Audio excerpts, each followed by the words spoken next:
And welcome to the Victorious Souls podcast with me, your host, Danielle Bernack from daniellebernack.com, that lady on the internet who loves you, connecting you to the love that heals so you can love yourself from survive to thrive. Today, I have David Pasqualone with me. Did I say that right? Yeah, perfect. David Pasqualone. David Pasqualone with me today, and he is the host of Remarkable People podcast, and I think he's pretty remarkable himself. But he's also a sales and marketing consultant, an author, and the owner of Ascend to Glory, and the survivor of multiple childhood traumas and other traumas, but two specifically that they said were going to kill him. And obviously he's here today. So he's here to share his story, his remarkable story with all of us. Welcome to the show today, David. Oh, it's a pleasure to be here, and thank you so much for having me on, Danielle. And I'm hopefully we can bring some good value to your audience. Oh, of course we will, because you have a great story to share. That's why I have you here, right? So why don't we start a little bit with your childhood, unpack that. How did you grow up, a little bit of your history? Yeah, so I grew up as an only child, and my mom and dad were never married. My mom loved me a lot. It just she didn't, she had her own issues and demons she was facing from her past that weren't dealt with. So my first like 4 years spent a lot of time with my grandma. And the whole time that I was with my grandma, she had cancer. She had cancer for years. And I remember her saying, I let the doctors do all these tests on me. That way, hopefully, when you're older, you don't have to suffer the same, and other people don't have to suffer the same. So my mom, I had her, and then I had my grandmother. And, growing up was growing up. But then when I was 4 and a half, two things happened simultaneously. Actually, three things happened simultaneously. We had these family members who were, there was a brutal murder of my great aunt. Oh, And it was wow. supposed to be family members who did it. And they were psycho. So this guy would always call me. You remember collect calls? Yeah. This dude would call me as a kid, and my mom told me if he calls to hang up, so I'd hang up. So it got to the point. Do you remember when a collect call came through? They let the person speak for a little bit. Mm-hmm. Well, when they were letting them speak for the guy's like, I'm gonna break out of here, I'm gonna kill you. So when I was a kid at a very young age, I had three really crazy things. Is one, I was being threatened for my life by a guy who was arrested and prosecuted at that point and put in Wow. jail for the most brutal murder in our town history. Then my grandmother died of cancer, and she's gone out of my life. And I spent probably more time with her than anybody else. And then my uncle moved to California, so he was the only male figure I had. So just those three things, and there was more, but that boom, boom, boom, boom, boom, real fast. And Wow. then as I was growing up, I was always just lonely, and didn't have any brothers or sisters, no other kids in the neighborhood. My mom, like, she did her best and did everything she could to be a good mom, but she spent a lot of time by herself, and I was just watching TV or playing outside by myself. Mm. So then as I got older, the I started, just I was angry, and I was you know behind closed doors, life was one way, but what people saw was another. Mm. And I didn't have any coping skills. Nobody taught me how to deal with things. Nobody taught you how to process things. Yeah. And by the time I was like 14, 15, I was always sick. And one of the things in my childhood is we had like a lot of cats and dogs, and I had allergies. So I always thought it was just like allergies, but I always felt run down. I didn't eat right, and I was the fat kid. And Mm. it was just like, just that's the life I knew. We were very, we didn't have a lot of money. It wasn't like a luxurious life. So again, my mom did her best, but it just, that's what it was. Life, there's a lot of people that have it worse, or a lot of people that have it better. Um, but when I was always getting sick, I kept telling the doctors, and they didn't believe me. Mm. And uh, they just kept prescribing antibiotics, antibiotics, antibiotics. Oh, And even wow. as a kid, I'm like, why am I taking all this crap? There's something wrong. So in fifth grade, I started getting these killer stomach aches and like really intense pain. And they did a bunch of testing, never found anything. And then as I got older, I was still always sick. And then I started, I was blowing my nose, like to the point where in high school, I carried a roll of toilet paper, not even tissues. And I just Wow. blow my nose, blow my nose, blow my nose all day, all day, all day. But whenever I go to the doctors, like nothing's wrong. And some of it tied back to because I was always sick and they knew my, home life wasn't ideal. The doctors thought I was like making it up and they thought maybe my mom was doing some of it for attention for her. And it was just, a sucky situation. But at the end of the day, I stopped going to the doctor when I was 15 because I was like, screw this. They don't do anything. They just shove me with drugs. And in high school, I was getting sick like every week. So it was like having the flu. Like all of a Wow. sudden, it felt like I had the flu and I felt terrible and I was exhausted all the time. And it wasn't like I had like, oh, I feel good today. It was always like run down and dragging. So Mm. long story short, I get to 18 and I go on a trip and like it was like my second time I think I ever flew in a plane, maybe third. And when I went, your ears block. Hmm. Well, my right ear blocked. And for weeks, I had this like lump in my mouth. And the doctors kept telling me, like, I went to the doctor for that because I was like, oh, there's a lump in my mouth. And the doctor actually said, there's nothing wrong. There's no lump there. I'm like, dude, there's a lump in my mouth. What are you Are talking you about? serious? The Oh, doctor I'm said, totally "What? serious. It's like that thing on the wall is not on the wall." It's like, Yeah, really? it was rough. And like I said, like looking back, I can see 100 reasons how or why everything happened. And, as a kid, you don't know how to stand up for yourself and you don't know what you know now. Oh, But right. Because like, you're a kid, you're just growing up. A lot of it yeah, sounds like because of the trauma that you had with that guy that yeah, did the murder and then calling you. And when you're so young, trauma somatizes. yeah, the A trauma, lot of time with gastrointestinal, especially with like the stomach aches, it really sounds like a trauma response. yeah, we had well, yeah, and there was a lot of stress and, there was like, I couldn't tell what was real and what was fake. Oh, yeah. And because in my mind, I'm like, okay, I'm telling the truth. But how is this happening to me and not other people? And then when I was around 14, 15 years old, that's when I was going to this. Sorry if I'm all over the board today.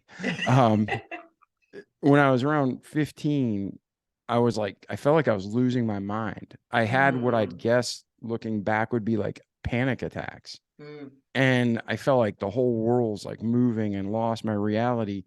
And I went upstairs, I woke up my mom and I said, Mom, I think I'm losing my mind, but I want to go to church. And she's like, What? And there was always this pastor who'd come knocking on our door and we'd jump and hide behind the couch, right?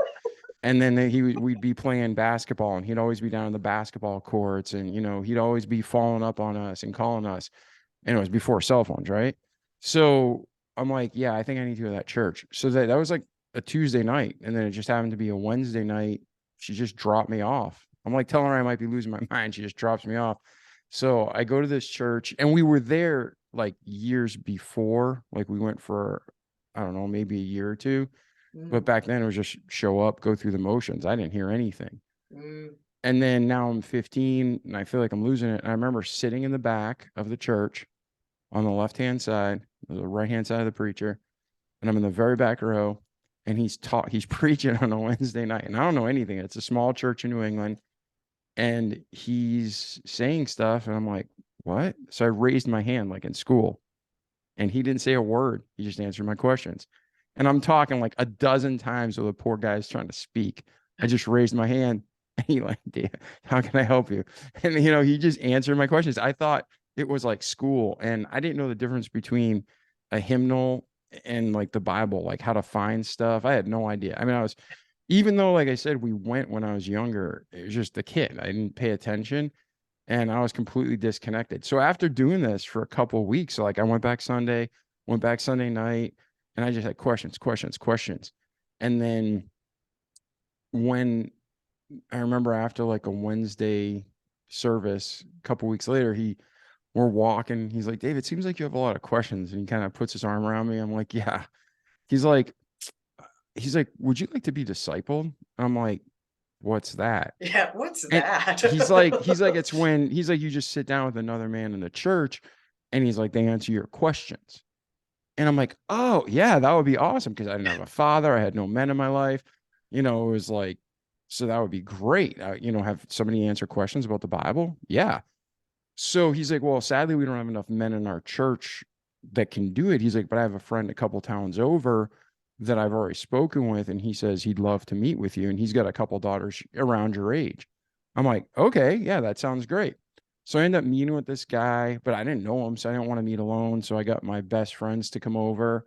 And sure enough, like I'm listening to him and he's talking. And then I wasn't sure, when I was younger, did I ever, I believed in God, but I didn't understand who God was or how things worked or what the Bible says. We're all born, we all die. What happens for the rest of eternity? So I went ahead and, when I was 15, he walked me through what people call the plan of salvation, just like basically how you can know you can be with God for eternity. And he's like, do you believe there's a God? Yes. Do you believe that Jesus is son? Yes. Do you believe that you're a sinner and there's no way you can go to heaven because you're not holy? I'm like, yeah, I know that for sure.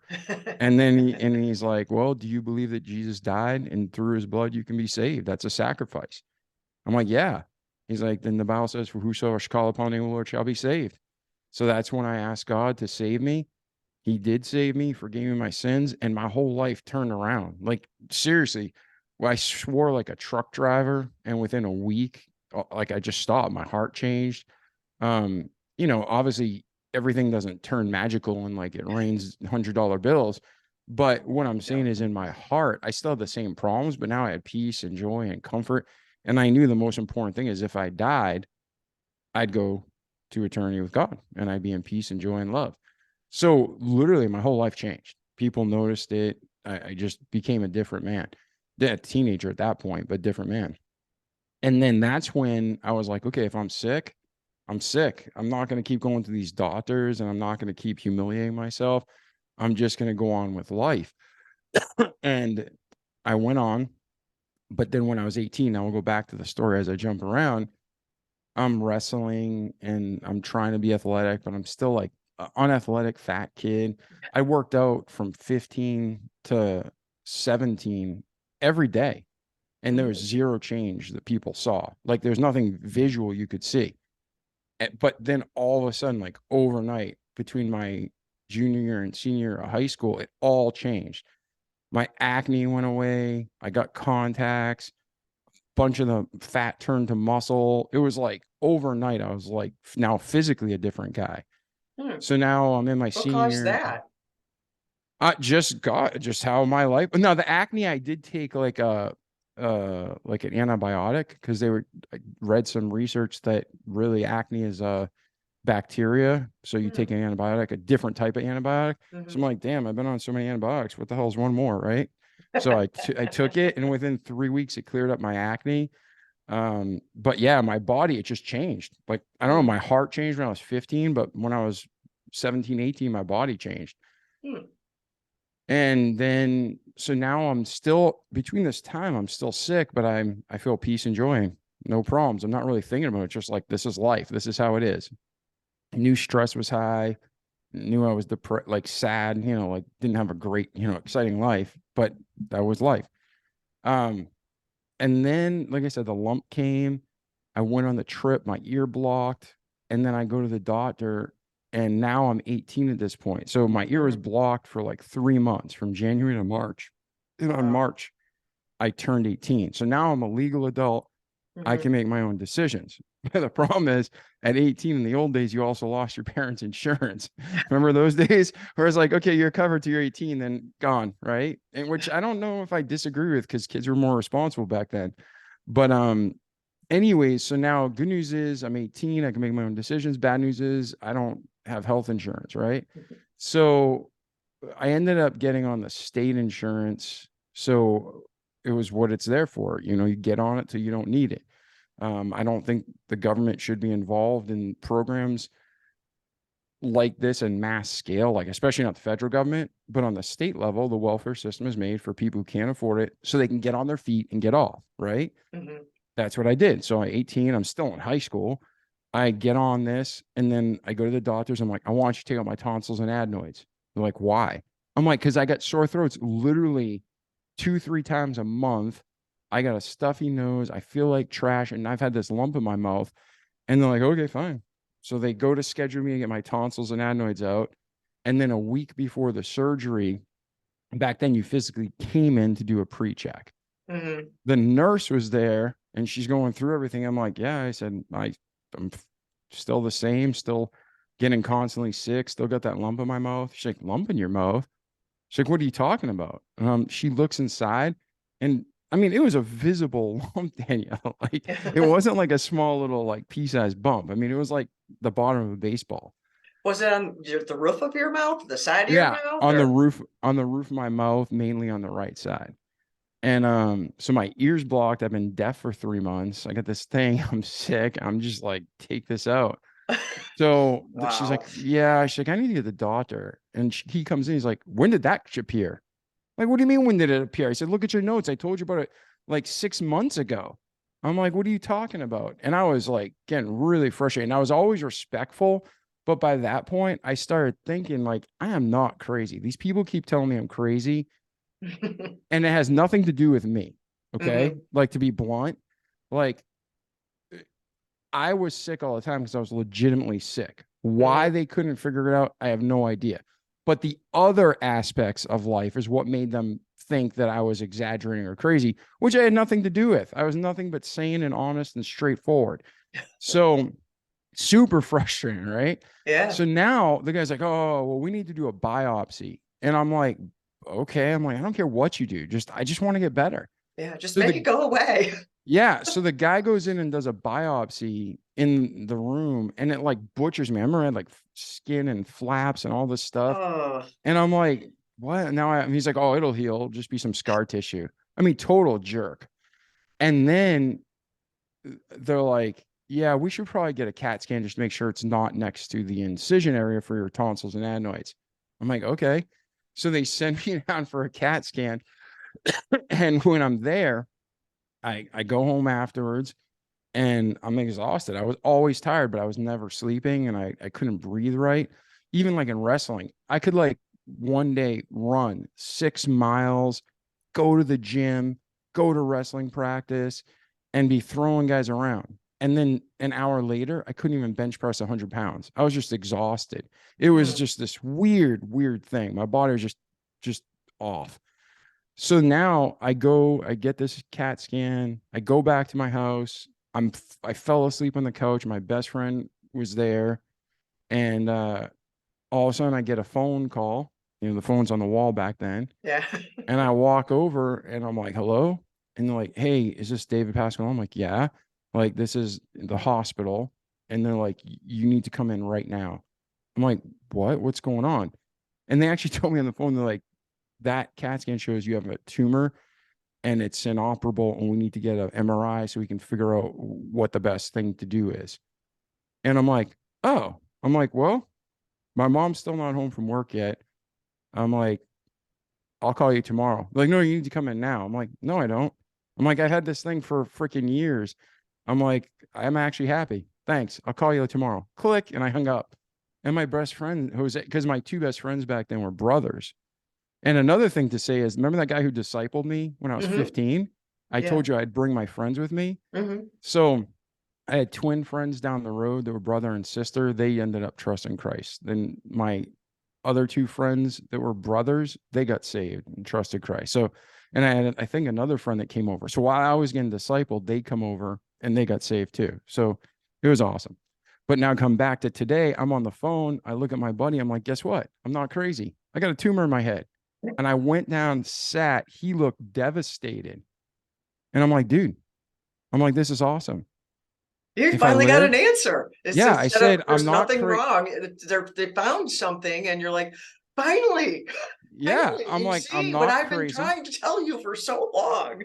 Exactly. And my thing was, I'm not crazy. If I die, I go with Jesus. If I live, at least there's a reason why I'm suffering. Boom, done. And I sat down on the couch and took an hour nap till my mom got home. And so now it's like 8 or 9 o'clock and she's flipping out. And I'm like, what are you going to flip out about? Nobody listened to me. I'm like, it's the same as it was 2 hours ago before I told you. I'm like, nobody just knew.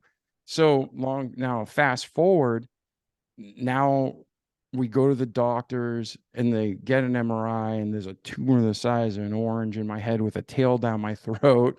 Things been there for years growing. And then the guy's like shaking, physically shaking, because they know this is malpractice. They know this guy could have killed me, because it turns out the type of tumor I had was a vascular tumor. And the dude's sitting there in his office picking at it, right? Yeah. Dummy.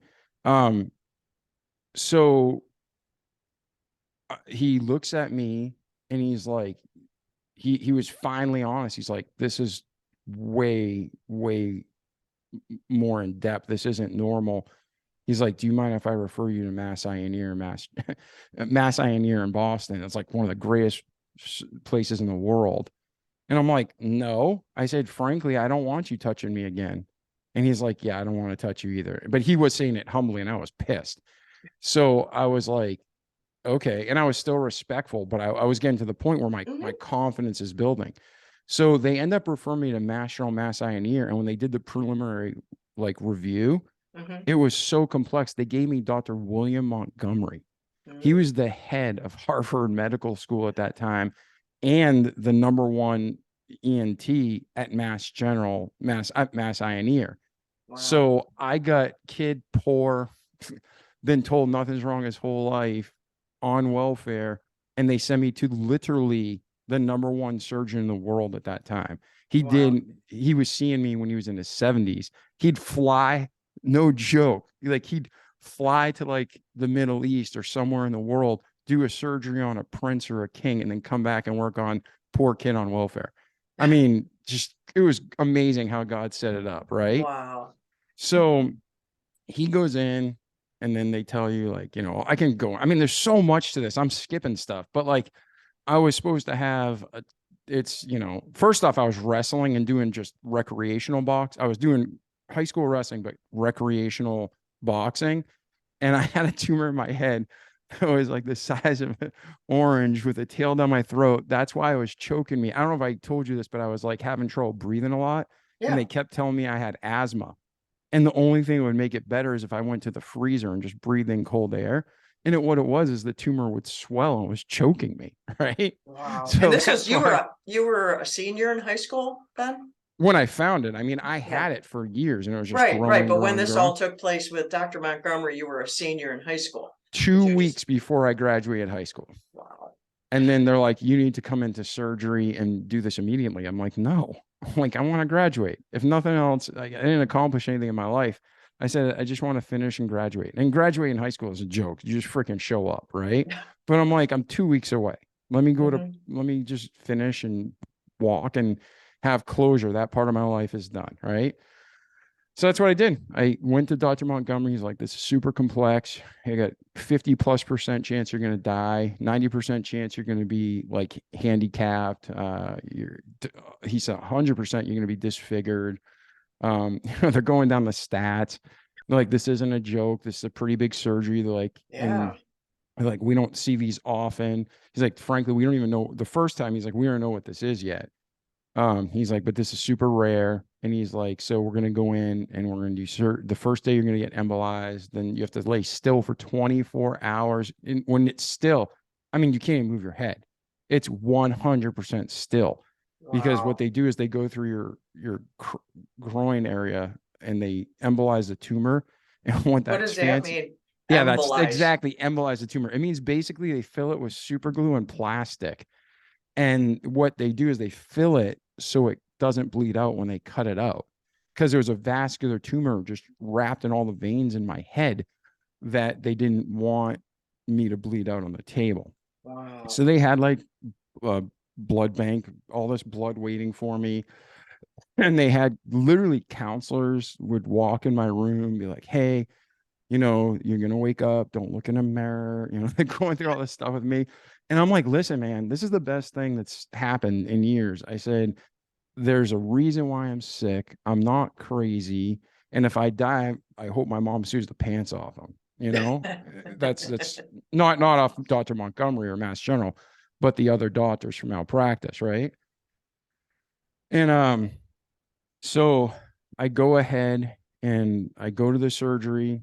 First day, they go and they embolize. And then the second day, you're just laying there. And I remember all I wanted to do was take a shower, not even eat. I haven't eaten in a couple days. All I want to do is take a shower. So finally I get up, I take a shower, didn't have a stroke, didn't die. Good. We're through phase one. So we're good. So then the next day comes a surgery, and it was 16 hours, something ridiculous. So there were two But surgeries in a row? well, the embolization was just to prepare you for the surgery. Oh, so that So wasn't a on surgery. Monday, they go in through your groin, they come up and they filled your tumor with plastic and super glue. Like that's the easy way to describe it. But Okay. if you move at all, one of those flakes could go off and go in your brain or your arm, or cause a real issue.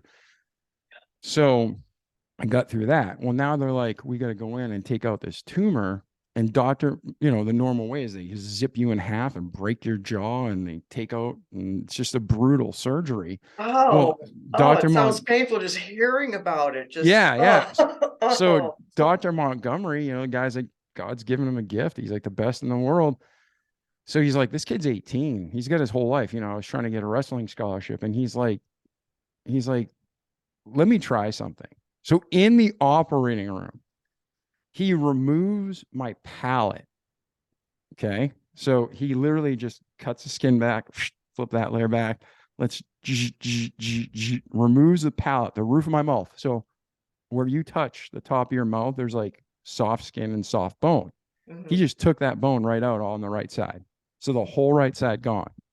And he said when he did it, the tumor just rolled out.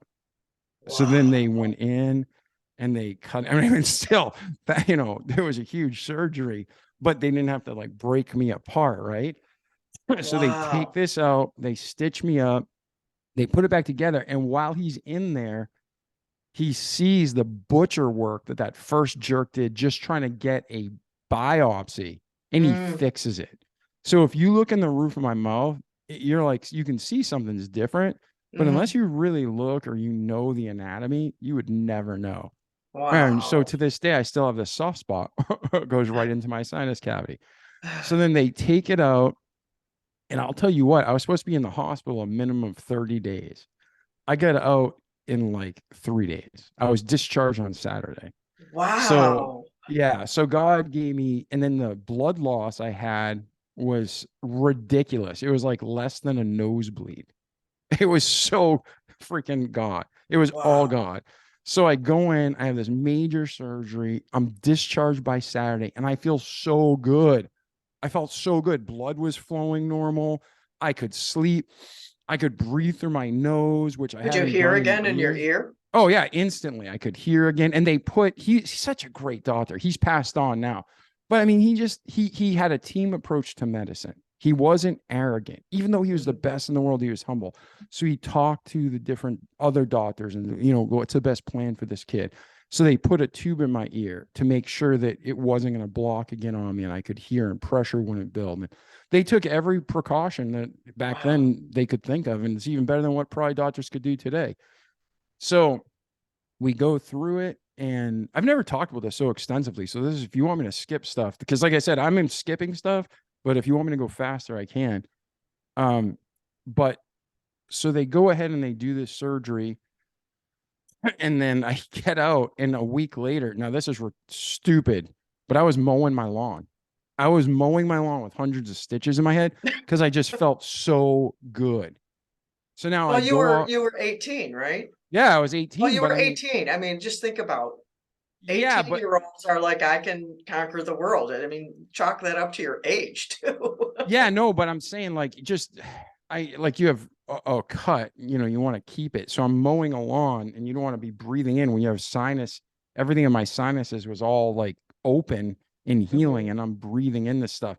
It was very stupid, but God blessed me. Like, let's just say that. So it was foolish pride. I don't know, foolish pride or foolishness. I really was just happy. I wasn't trying to be Superman. I was just like, man, I feel so good. I felt better than I had for like 10 years easy. So I go through, and then I'm like, oh, cool. So I can go, like, let's try to get that wrestling scholarship. So I go to the school in Pennsylvania, and I'm down there. And as I'm down there, I just start feeling bad again. And Mhm. I'm like, huh. I start getting tired. So then it goes back because you're conditioned for all those years. Oh, it's in your head, it's mental. You know, you're a hypochondriac. Oh, you're depressed, da, da, da, da, da. So I'm like, oh, maybe it's just stress of school. Maybe I'm nervous. I'm like doing all these things. So I go back to Boston because I went for like 3 weeks for the summer for like basically I was a smart kid with bad grades. Like I was, so like if you want to come to college, you have to prove yourself, take this 3 week crash course and make sure you can get the grades you need. Well, I was sleeping all the time in high school because freaking I was exhausted. So all I do is just do enough to get by, right? Mm-hmm. Well, now I'm taking this class and thank God I whipped through it, right? So now I go home and there's just like this short period between summer break and college. And I'm like, I need to go get an MRI. And so I drive into Boston and Dr. Montgomery's in somewhere in the world. I actually think it was the Middle East. So I want to say he was like doing something on the Saudi Arabian prince or something. I don't know. Somebody like that. I remember it was like a big deal. So the other doctor who to work at Mass General, Mass Ioneer, you're established, right? You're not a hack. So I remember going in there with my girlfriend at the time. And when I'm in there, the dude's like, just like the other doctors I grew up with, total shower cap, complete arrogant jerk, Mm. belittling me. He's like, dude, you're having, what do they call it? Basically, like your body and your mind is remembering you're sick because you were sick so long. You're fine. Just go on. And I'm like, no, it was like not referral pain, but something like that. Mm-hmm. So I'm like, no, I'm feeling just like I did before, man. I'm like, I felt great for 2, 3 months. I said, but now I'm feeling like bad again. It's like, you're just ridiculous. He's like, you're just wasting my time. There's other patients that could be in this room and you're just wasting the insurance Mm. company's money. I'm like, you know what? I'm like, I've heard this all before. I said, order the test, get your kickback for your BMW, your next vacation, and then you can make fun of me if it comes back clear. And I'll gladly take the humiliation. And so he's like, fine, he actually said, fine, I'm going to write it just to prove you wrong. So he writes a script, get the MRI, go in, photo. I don't know. I think it was about a week later. And it wasn't a week because the results had to come in. It was a week because they waited for Dr. Montgomery. Mm. So Dr. Montgomery gets back to America, calls me in. The doctor who was a jerk to me was behind him looking down. Dr. Montgomery standing. He's like, how are you? Super fine gentleman. He talks to my girlfriend.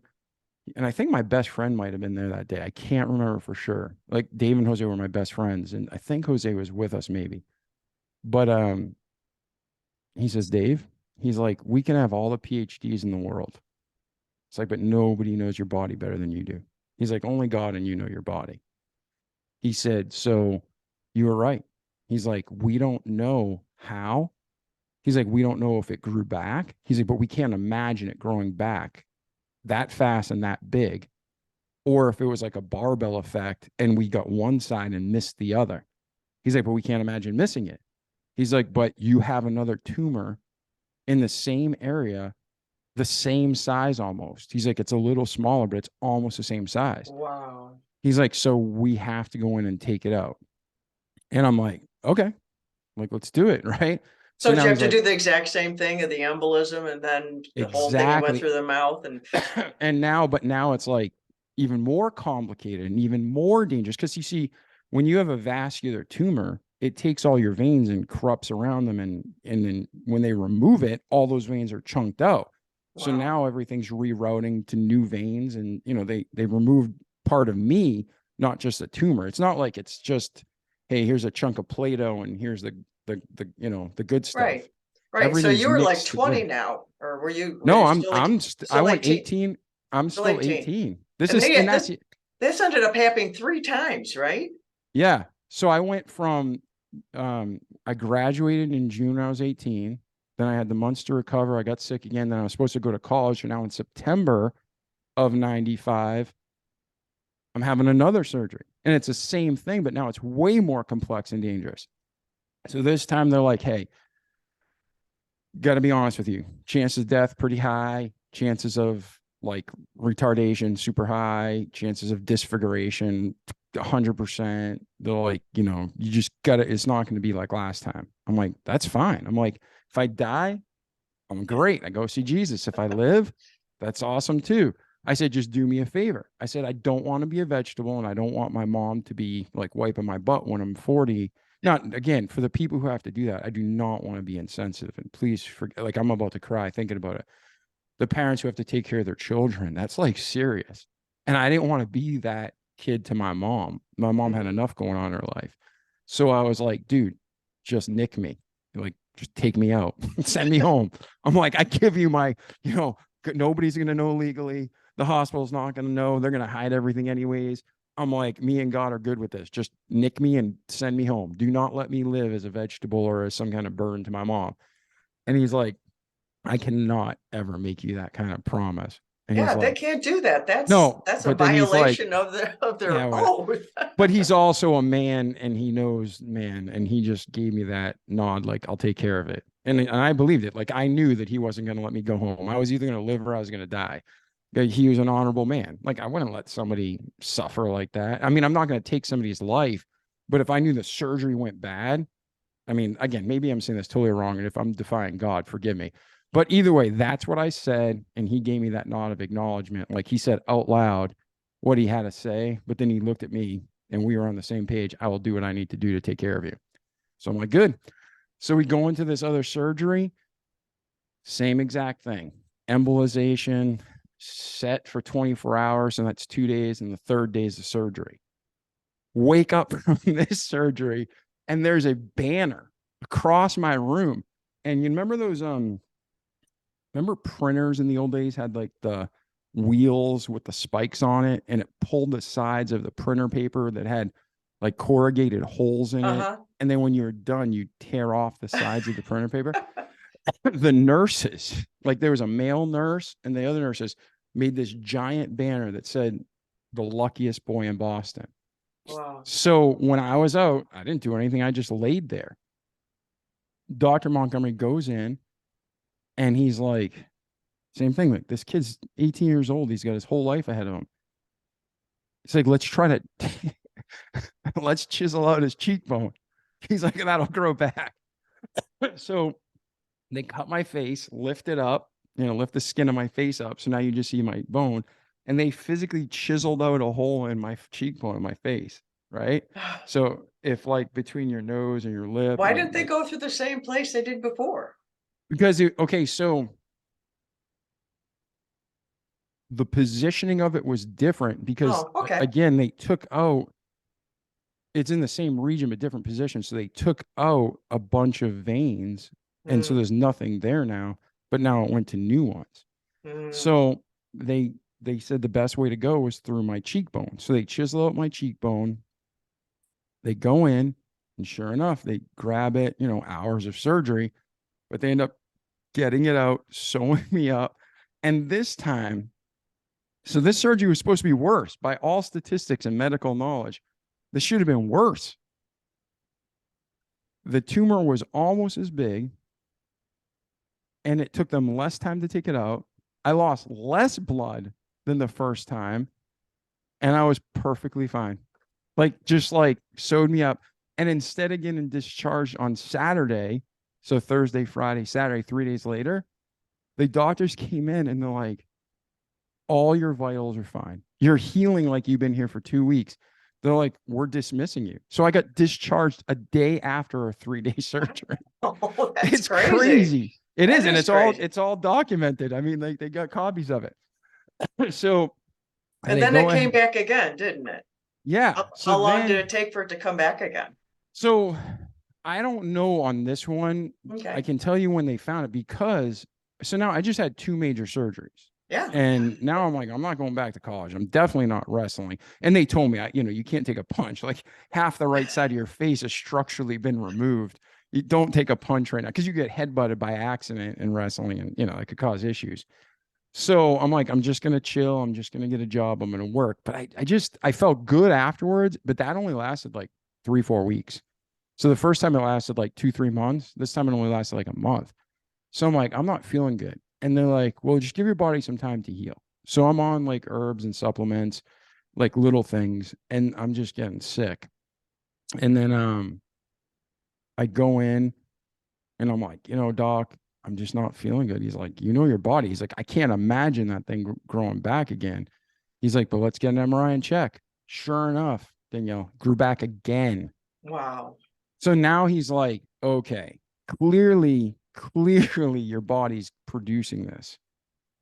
And they started looking into things, and there was one other recorded case of what I had. It wasn't as aggressive, and it was somebody in like North Carolina, like 15 years prior. And what they ended up doing was radiation. So he's Mm. like, we're gonna try radiation. He's like, because if we cut you, we're just gonna kill you. It's like you don't have anything left to cut out. Like you need some vein. You need some veins, right? So They didn't want to turn you into Scarecrow from The Wizard of Oz, that yeah, you wish you had a brain. yeah. So and this wasn't in my brain, but it was in my sinuses and my head and my Mm. jaw.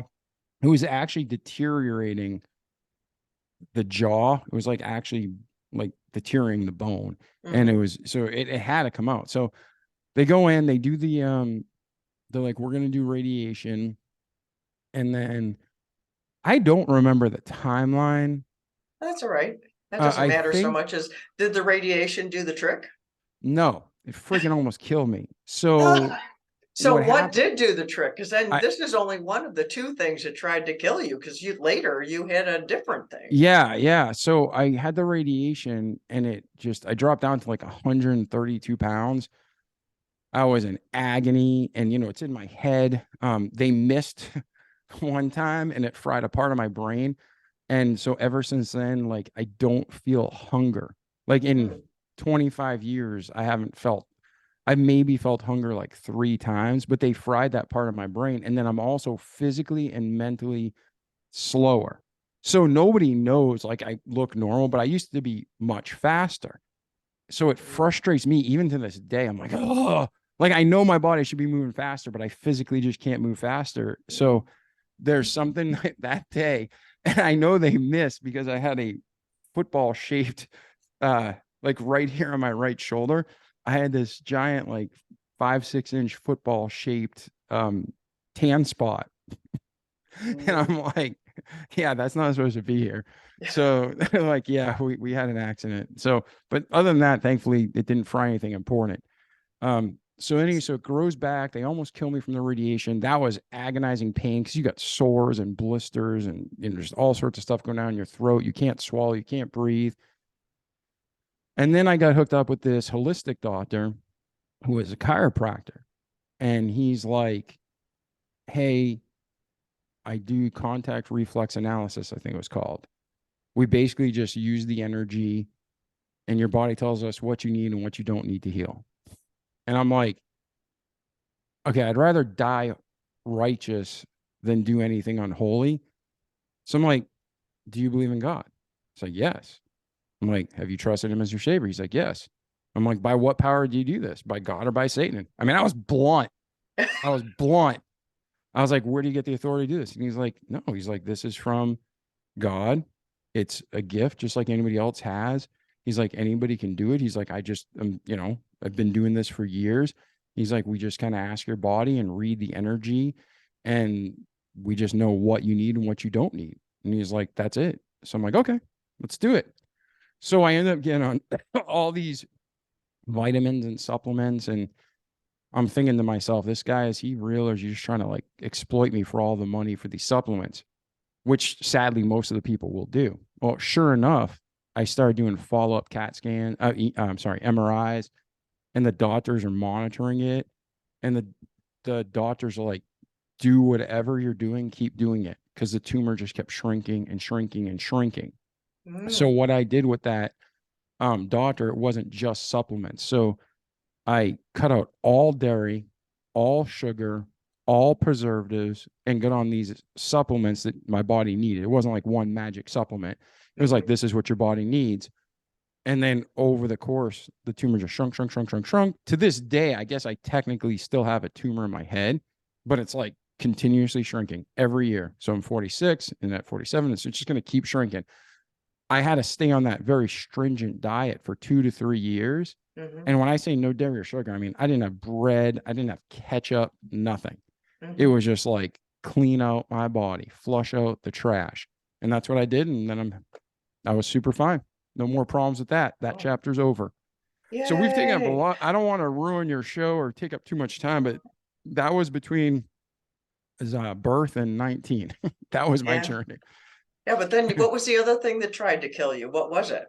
We don't have to So go into great detail about it, but it was later when you were yeah, no, that was actually around super. 30.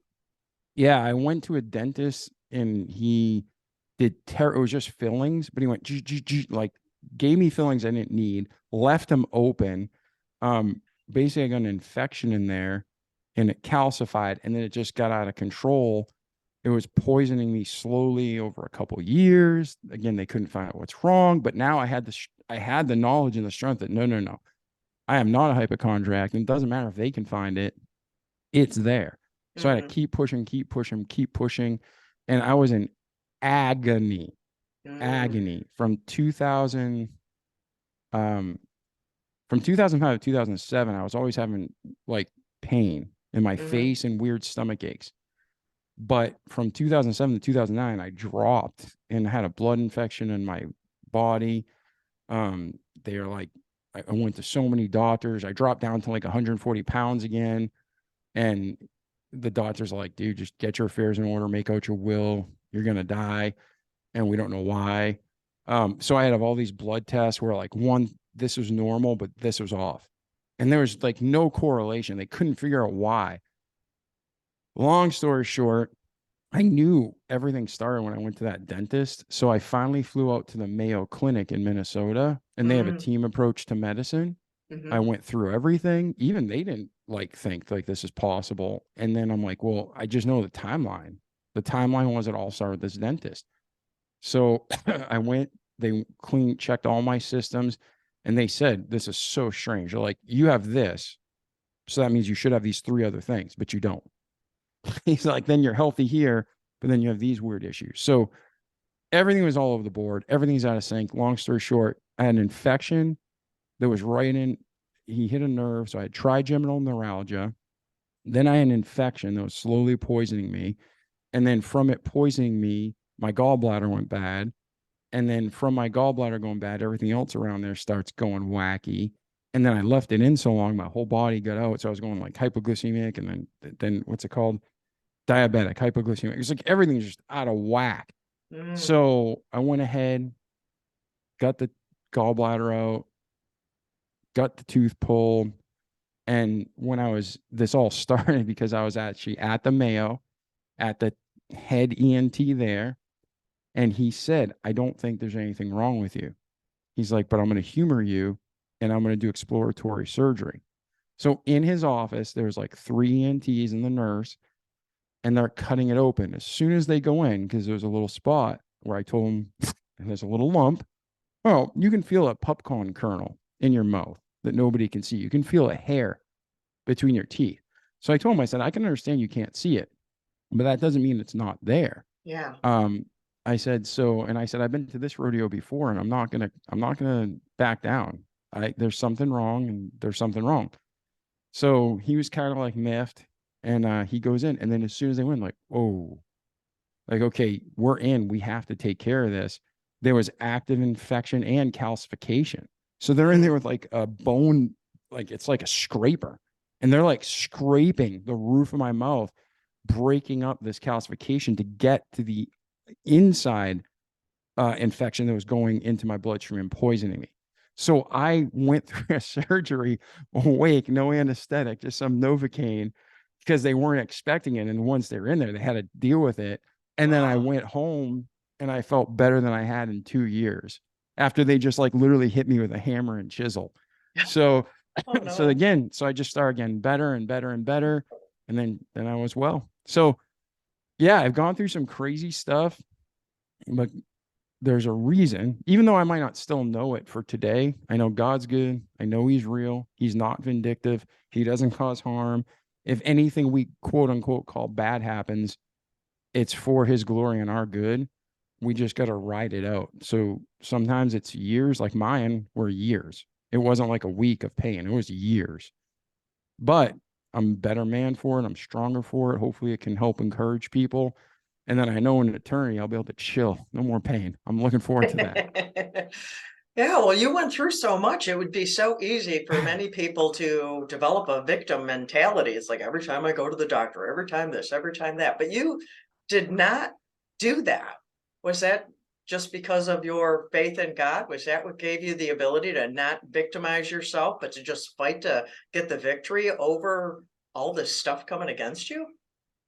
Yeah, I think so. Because I mean, I truly believe that, like, I mean, I think everybody, Satan will always try to trick you and get you into a bad place or make you feel, oh, poor me, so sorry. Um, I struggle with that in other ways, like in my Mhm, life, like things that happened in the sense of like other people, relationships. I'm mhm. always questioning, could I have done something better? Could I have done something different? But the thing is, when it came to the physical, man, there's nothing I could have done. There's nothing I did do to deserve it. There's nothing I did to cause it. Um, it wasn't like a communicable disease and I was like crazy and I slept with 80 women and I got this from. It was just what it was. So I always knew if it happened, there's a reason. And that's it. It's gonna work out or I'm gonna die and see Jesus. That was my whole philosophy. And I mean, seriously, when you go through surgery, like people, you have to be mentally strong, but all I do is lay there. I'm just laying there. I'm like, I'm gonna get one hell of a nap on this anesthesia. Let's do it. And I go to bed. So I guess like it's really strange. It's like I get flipped out if you try to hold me down. I don't like that. But I'll go skydive and jump out of an airplane. It's nothing but fun. So maybe I'm just a weirdo. But for the people listening, like God really does have everything under control. And he doesn't do anything to hurt you or harm you. That's all Satan. Like when people say, why did God allow this? I mean, why did God do this? He didn't do it. He might have allowed it. Like you read Job, he allowed Satan to do stuff, but Satan's the scumbag. Satan's the terror. Satan's the liar. Satan's the one that causes all the pain and conflict and confusion. He's the author of confusion. So whenever somebody questions God, um, you really just don't have an understanding of who God is. And that's what you should do. You should go to the Bible, you should search for who God really is and just read. Start with John in the New Testament and go from there. But God's good. He loves you. He loves me, and we're going to be okay. Yeah. Well, Satan's not behind everything. I don't want to give him too much credit because he's only one fallen angel. And a lot of the evil in the world is because of the choices that people make. Well, So, yeah, but so you're right. Satan is one being who can be in one place at a time. mhm, But when he fell, a third of the angels fell with him. And the mhm. only difference between an angel and a decision is their choice to follow God or follow Satan. So there's scumbags all over the world causing pain and causing conflict and influencing people. We have to make our own decisions and we are responsible for our own decisions and actions. But there's millions of demons out there. We don't even know. There could be billions, but there's a ton of evil out there that we don't see, but it's always influencing people and our actions and situations to keep us from believing in God, to keep us from trusting God, to keep us from having joy in the Lord. So, Oh, I'm glad the Holy Spirit is out there also because he draws us to Jesus because we need him. So that's the good side of that. I like to focus on the positive because people can really get bogged down into the negative and feel like there's a devil under every rock. And it's just not so. God no, is well, for us, God is with us, and he is drawing us. And all he's just a breath away, like you said, with the choice. And we just say, God help. That's one of the purest prayers I think a person can pray from their heart. God help. yeah, and well, what you said, that's something that again, that's a huge thing. Like the Bible says, greater is he, meaning the Holy Ghost, greater is he that is in you than he, small h, Satan, and demons that are in the world. Mhm, So the Bible says there's more power inside of me of God through the Holy Ghost than there is all evil combined in the world. mhm. That's why I don't care about Satan. Like Satan can try to attack me. Satan can beat David Pasqualone, but he cannot beat God Almighty. So that's why Satan can go screw himself. And in Romans 16, it talks about how in the end, we're going to be able to step on his head. It says we're going to bruise his head with our heel. And I am looking forward to that day. He's a scumbag. What led you to start your podcast, Remarkable People Podcast? I just want to help people grow. Not everybody has the same situation in life. Even though I had a million things happen, you've had a million things happen, things, we haven't touched on in the show. God's always put really strong, remarkable people in my life, and not necessarily personal mentors, but people I could watch and glean from. And the older I got, the more connections I made, the more connections I made, the more connections I made.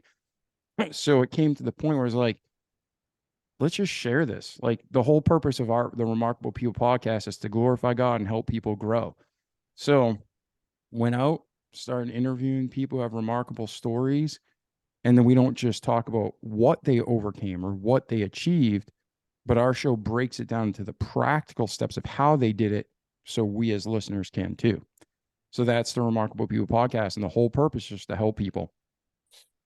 That's awesome. So what are your plans going forward? You are a sales consultant, but you do the podcast. You have a book that you have co-authored.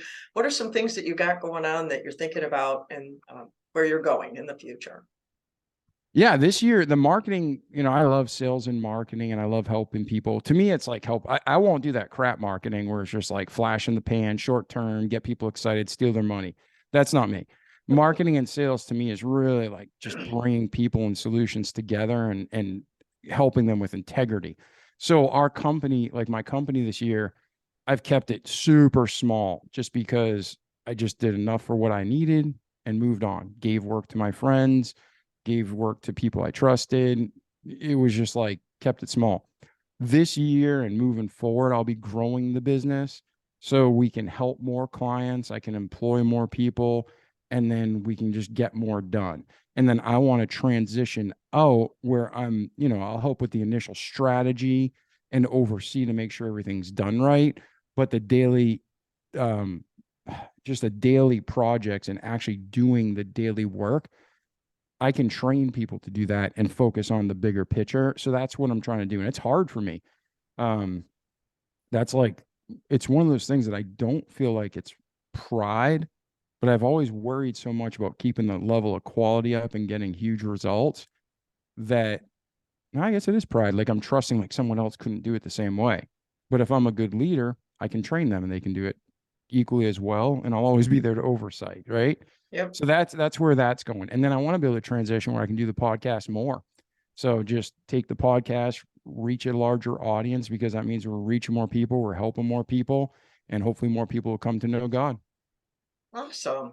Well, is there anything that you want to make sure that the people know before we sign off for today? Something you want to encourage them or tell them or remind them?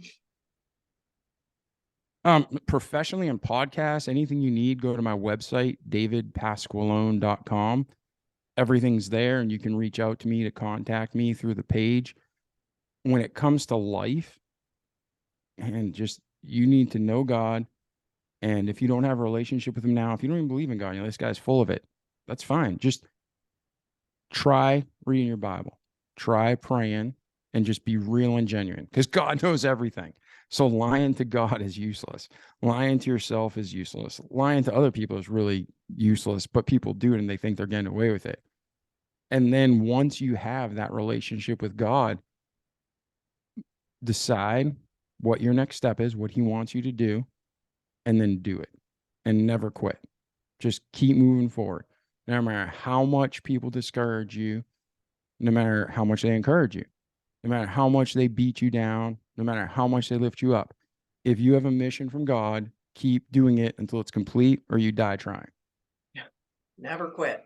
Good message. Good message. So how can people connect with you? You mentioned your website. Are you on socials also, or is everything through your website? Yeah, I know. So I'm a marketing guy. It's like the mechanic that doesn't work on his car. I'm a marketing guy, and that's all I do all day. So I've neglected my social media to the point that I told you I just started hiring employees. They're going to be handling my social media for me. But the best way to get a hold of me realistically is to go to my website, davidpasqualone.com. go to the contact us page and shoot me a message. And then I'll get the email and I'll reply back to you or call you, whatever's appropriate. But yeah, that's the best way. If you shoot me something on Facebook or LinkedIn, I might not see it for a while. So I'm just being real. Well, thank you for that. And thank Yeah, you I mean, for sharing. we're good at what we do, but when you Yeah, do it all day, I'm like, I just want to shut it off, you know. that makes sense. Makes perfect sense.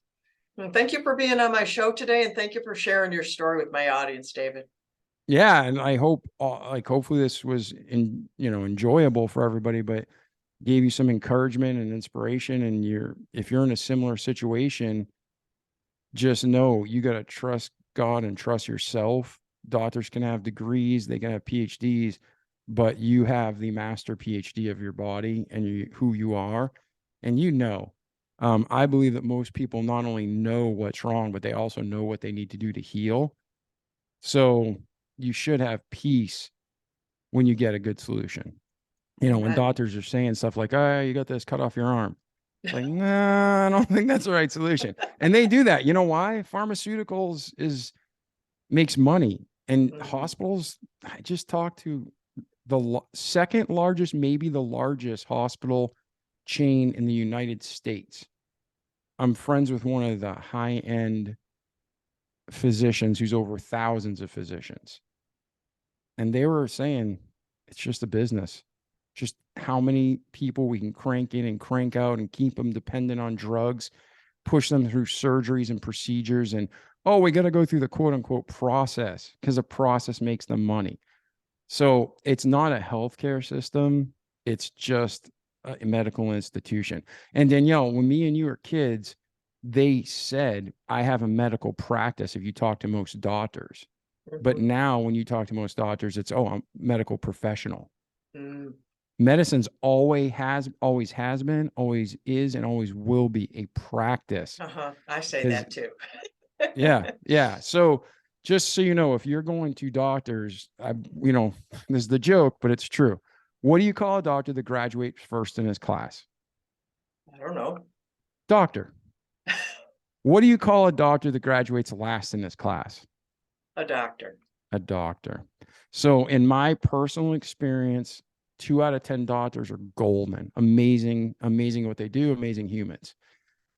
2 out of 10 doctors are complete jerks, scumbags, terrible at what they do, and they don't care. They should be beaten like piñatas. Then you got 6 out of 10 who just are okay.